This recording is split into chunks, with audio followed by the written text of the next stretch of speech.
bersempena dengan Hari Bumi tahun 2022, kelas kami iaitu kelas tingkatan 6 atas F telah memilih tajuk Kelestarian Alam Sekitar sebagai tajuk pertandingan video kreatif bagi subjek pengajian am.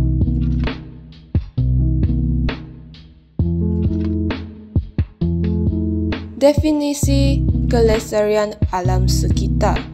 Menurut Kamus Dewan edisi keempat, lestari membawa maksud tidak berubah-ubah, kekal atau tetap. Oleh itu, bumi yang lestari dapat digambarkan sebagai persitaran bumi yang kekal bebas daripada sebarang unsur kerosakan alam. Ia juga merupakan proses mengekalkan perubahan dalam cara yang seimbang di mana eksploitasi sumber, arah pelaburan, orientasi pembangunan teknologi dan perubahan institusi semuanya harmoni dan meningkatkan potensi masa kini dan masa depan untuk memenuhi keperluan dan aspirasi manusia. Kepentingan kelestarian alam sekitar. Salah satu kepentingan kelestarian alam sekitar ialah untuk mengelakkan kepupusan flora dan fauna. Alam semula jadi merupakan tempat tinggal bagi flora dan fauna. Kedua-duanya memainkan peranan dalam mengekalkan alam semula jadi dan setiap satunya mempunyai rantaian yang mengikat antara satu sama lain. Flora dan fauna merupakan biodiversity yang tidak boleh dipisahkan. Flora merupakan tempat pelindungan pelbagai fauna daripada angkara manusia atau sesama haiwan sendiri. Kepupusan salah satu daripadanya akan menjaskan kitaran alam semula jadi. Selain itu, manusia mendapat sumber air yang bersih dan tidak tercemar. Pencemaran air seperti membuang sampah dan sisa toksik ke dalam sungai dan sebagainya akan memberikan kesan buruk kepada kehidupan manusia. Kehadiran hutan-hutan tadahan hujan akan menakung air hujan secara semula jadi dalam kuantiti yang besar. Air hujan yang turun itu tidak akan tersejat, malah akan disalurkan ke sungai untuk meneruskan peredaran air. Oleh itu, kita perlu menjaga kebersihan sungai agar sumber air yang kita perolehi selamat untuk digunakan. Kesan jika kelestarian alam sekitar tidak diamalkan. Pencemaran air. Antara kesan daripada pencemaran air ialah hidupan air terjejas dan sesetengah spesies boleh terhapus. Sebagai contoh, hampir 78% penyuing mati adalah disebabkan tertelan plastik atau sisa buangan manusia kerana dianggap makanan oleh mereka. Kualiti air terjejas. Penggunaan air laut terutamanya sebagai ejen penyejuk bagi mesin dalam sektor jana kuasa elektrik merosakkan kualiti air.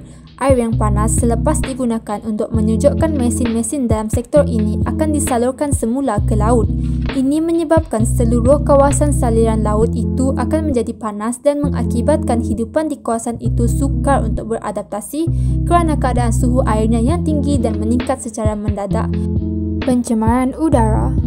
Pencemaran udara boleh menyebabkan proses fotosintesis dan tumbuhbesaran tanaman akan terjejas. Proses fotosintesis dan tumbuhbesaran tumbuhan memerlukan udara bagi melengkapi proses tersebut. Sekiranya udara mengandungi bahan-bahan yang tercemar, ini mengakibatkan kekurangan karbon dioksida untuk proses penghasilan klorofil. Selain itu, berlakunya pemanasan global yang disebabkan oleh kesan rumah hijau. Kenaikan suhu bumi dan penipisan lapisan ozon menjadi punca kepada pemanasan global yang dapat dirasakan oleh seluruh penduduk bumi. Kenaikan suhu bumi disebabkan oleh pembebasan gas-gas karbon dioksida yang terkumpul di dalam udara. Gas karbon dioksida yang terlalu banyak menyebabkan haba di bumi terperangkap dan akhirnya suhu bumi meningkat. Pencemaran tanah. Hakisan tanah. Kawasan kaki bukit biasanya sering terjadi kejadian tanah runtuh sehingga menyebabkan banyak kesan buruk terhadap alam sekitar. Ini dapat dilihat jika berlaku kejadian tanah runtuh di kawasan tadahan hujan akan menyebabkan pengangkutan bahan hakisan ke kawasan empangan dan kawasan tadahan terjejas akibat daripada aktiviti hakisan. Tanah beracun. Kesan daripada pencemaran tanah ini kepada dunia sangat ketara. Ianya juga memberi kesan yang sangat buruk terhadap kesihatan manusia serta hidupan lain. Pembuangan sampah sarap, sisa toksik dan nuklear menjadikan tanah beracun dan tidak boleh didiami. Contoh yang paling ketara ialah letupan loji nuklear di Chernobyl, Rusia. Kesannya dapat dirasai sehingga ke Sweden kerana 23 orang telah dilaporkan mati akibat dari kesan radioaktif nuklear tersebut.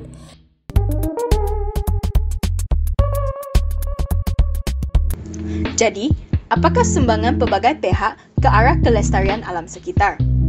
Antaranya ialah dari aspek peranan ibu bapa. Ibu bapa perlu memainkan peranan yang dominan dalam menerapkan cara hidup mesra alam dalam kalangan generasi muda. Mereka haruslah mendidik anak-anak supaya tidak melakukan tindakan yang mencemarkan alam sekitar. Pihak sekolah pula bertanggungjawab untuk menerapkan sikap mesra alam dalam diri pelajar.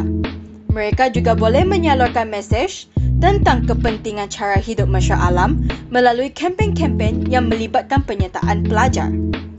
Seterusnya, pihak kerajaan perlu menjadikan pencemaran alam sekitar sebagai agenda utama untuk diatasi demi kesejahteraan hidup rakyat sebagai sesebuah negara.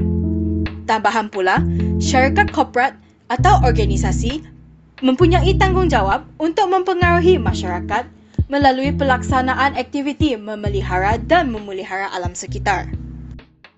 Yang terakhir ialah peranan kita sebagai pelajar untuk mempraktikkan kelestarian alam di sekolah. Peranan yang pertama ialah melibatkan diri dalam kempen kebersihan alam sekitar. Aktiviti ini dapat memupuk kita sebagai pelajar dalam mengamalkan nilai kebersihan dan kesedaran terhadap kepentingan menjaga kelestarian alam sekitar. Contohnya, melibatkan diri secara aktif dalam kempen berkenaan kelestarian alam sekitar. Peranan yang kedua ialah mengguna barang terpakai bagi menghasilkan barangan kraft. Pelajar haruslah menjadi seorang pengguna yang bijak memainkan peranan untuk menyelamatkan alam sekitar dengan mengitarkan barang semula.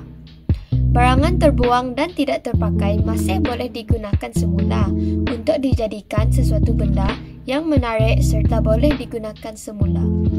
Gabungan plastik yang dikutip oleh pelajar boleh diolahkan dan dijadikan sebagai hiasan. Contohnya, bekas botol plastik boleh dijadikan sebagai pasu bunga atau penyedot sampah mini, atau penyepit baju yang rosak boleh dikumpulkan dan dijadikan sebagai pasu bunga. Peranan yang ketiga ialah berkongsi kereta atau menaiki bas yang disediakan. Kita sering terdedah kepada pencemaran udara berpunca daripada pelepasan gas karbon monoksida yang berbahaya dari egsos kenderaan. Sekiranya kita mengambil pengangkutan awam dalam kehidupan harian, maka pelepasan gas berbahaya dan kesan rumah hijau akan berkurangan.